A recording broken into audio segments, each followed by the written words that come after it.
Hey guys, Mitch here. Wanted to do an end of day recap with you. Obviously, on stream, we kind of talked about the very generic basics of this system.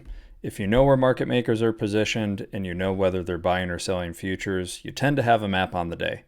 Coming in from the pre-market, we were talking about what did that structure look like. Okay, pre-market structure was pretty much you either make the rally high and hold this kind of supportive range here to test this kind of 78.45 area and ramp higher, or if you fail to get up there, you consolidate somewhere in this range.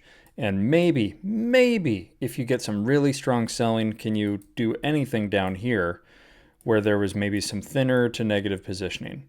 So knowing that, during my stream hour, post London close, the intraday positioning pretty much aligned with the same idea, right?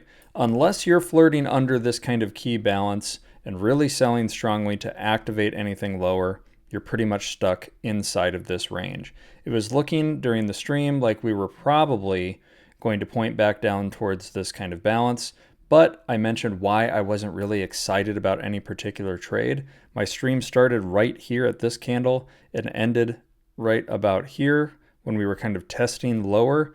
We held that. Could you have taken a long there? From an ES perspective, not very attractive, right? Do I really care about 10 points back into this range? Is that a high probability setup I'm excited about? Was there potential for more? Everything about this profile today told me pin job, told me range and shot, tiny straddle, tight range, nothing really attractive. If you took a scalp on that, maybe MNQ or NQ, you caught 50 points or something, great.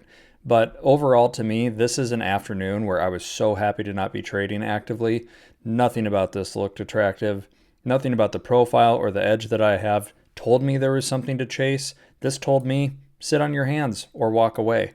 And that is the other edge of using this framework is you know when things are advantageous and when they're not.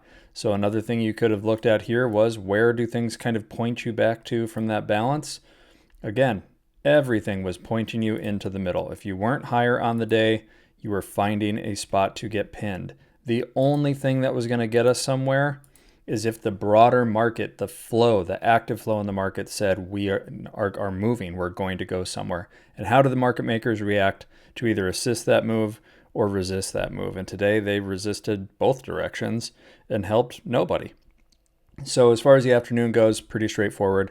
Really excited to get to the weekend, have a couple one-on-ones, but really looking to just disconnect a little bit and start next week strong. So stay tuned for Project 365 Sunday with Jake and Ron, and we'll talk to you later.